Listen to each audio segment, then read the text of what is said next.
देखिए, ये परसों हमारे पास मौसम विभाग की ओर से अलर्ट आया था कि अगले 48 घंटे उत्तराखंड में भारी वर्षा होने की संभावना है जगह जगह। और उसी अनुमान के लगभग हिसाब से कल शाम से ही प्रदेश के सभी जनपदों में लगभग भारी वर्षा शुरू हो गई थी।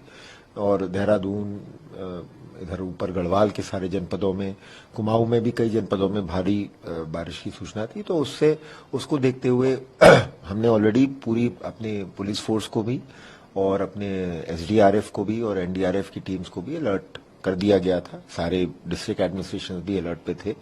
और माननीय मुख्यमंत्री जी भी खुद उनको वो अवगत थे कि इस तरह से अलर्ट है, और वो भी हम लोगों से लगातार इसके बारे में जानकारी ले रहे थे। और कल रात से फिर करीब 10 बजे के बाद से अलग अलग जनपदों से हमारे पास सूचना आनी शुरू हुई कि ये इस भारी वर्षा के कारण जगह जगह कहीं पे मलबा आया है, कहीं पे पत्थर गिरे हैं, कहीं पे पुल क्षतिग्रस्त हुए हैं। और तो रात में ही हम लोगों ने अपनी जो टीम्स थी उनको जहां जहां संभव था रवाना कर दिया गया था। लेकिन चूंकि जिस तरह से बारिश हो रही थी तो काफी जोखिम भरा काम था रात में मूवमेंट कराना और रात में कोई रेस्क्यू और रिलीफ का काम करना। तो जो एक्चुअल सीरियस एफर्ट था रेस्क्यू और रिलीफ का, वो तो सुबह एक बार जब डिलाइट हो गई थी तो उसके बाद ही ठीक से शुरू हो पाया था। और लगातार इसमें राज्य सरकार की भी सारी एजेंसीज लगी हैं, केंद्र सरकार की भी सारी एजेंसीज लगी हैं। माननीय मुख्यमंत्री जी स्वयं टिहरी और रुद्रप्रयाग जाके ये जो दैवीय आपदा से जो ग्रसित जो क्षेत्र हैं उनका स्वयं दौरा करके आए हैं। वहां जो लोग उससे अफेक्टेड थे उनसे भी उनकी मुलाकात हुई, और जो हमारी सर्च और रेस्क्यू की जो टीम्स लगी थी उनसे भी उनका इंटरेक्शन हुआ। और अभी तक की जो हमारे पास सूचना है उसमें अलग अलग जनपदों में कुल मिला के 11 लोगों के हताहत होने की सूचना है। 8 लोगों के अभी तक थोड़ा गंभीर रूप से इंजर्ड होने की सूचना है। कंफर्म रूप से हमारे पास 4 लोग इंजर्ड बताए गए हैं। और जगह जगह पे केदारनाथ में लगभग 1000 लोग के करीब अभी भी वहां फंसे हुए थे आज सुबह। और जगह भी केदारनाथ का जो ट्रैक रूट है उस पर भी करीब 800 लोग और जगह जगह फंसे हुए थे। तो लगातार उनको वहां से निकालने का काम जारी है। इसमें सबसे पहले तो हम लोगों ने कल रात ही अपील जारी कर दी थी कि इस अगले 2 दिनों के मौसम के अनुमान को देखते हुए एक तो यात्रा हमने अभी थोड़ा सस्पेंड कर दी है 2 दिन के लिए। और खासतौर से जो पैदल रूट है यमुनोत्री वाला और केदारनाथ वाला, उस पे हमने जब तक कि बिल्कुल हम श्योर नहीं हो जाते कि रास्ते में कहीं पे भी मलबा गिरने की कोई संभावना नहीं है, वहां हम यात्रियों का आवागमन बिल्कुल अभी रिस्ट्रिक्ट करेंगे। साथ ही साथ जो केदारनाथ और उधर जो लोग फंसे हुए हैं उनको निकालने के लिए राज्य सरकार ने इंडियन एयरफोर्स की भी मदद ली है।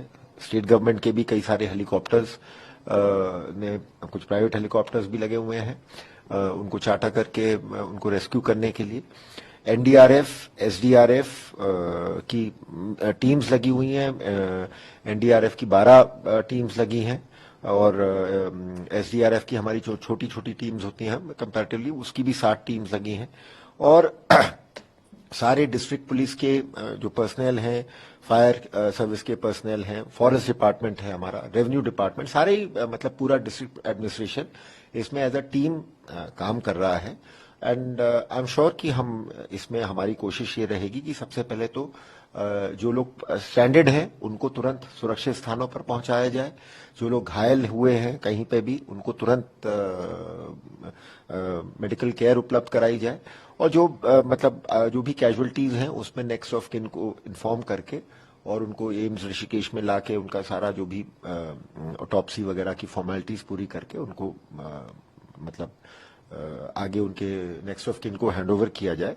तो ये कार्रवाई चल रही है। इसमें साथ मैं बस ये जरूर बताना चाहूंगा कि आज हमारे लिए कांवड़ का भी आखिरी दिन है। आज हरिद्वार में इस समय डाक कांवड़ भी पीक पे चल रहा है, तो ये भी बहुत बड़ी चुनौती है। तो इसके दृष्टिगत भी मैं यही अपील करना चाहूंगा कि अभी अगले 1-2 दिन जब ये खराब मौसम का जब अलर्ट जारी हुआ है, तो खास तौर से हमारे पर्वतीय क्षेत्रों में दोनों जगह, चारधाम यात्रा वाले क्षेत्र में भी और कुमाऊं क्षेत्र में भी, सभी जो पर्यटक या तीर्थ यात्री आ रहे हैं थोड़ा सावधानी बरतें अपने ट्रैवल प्लान्स के दौरान।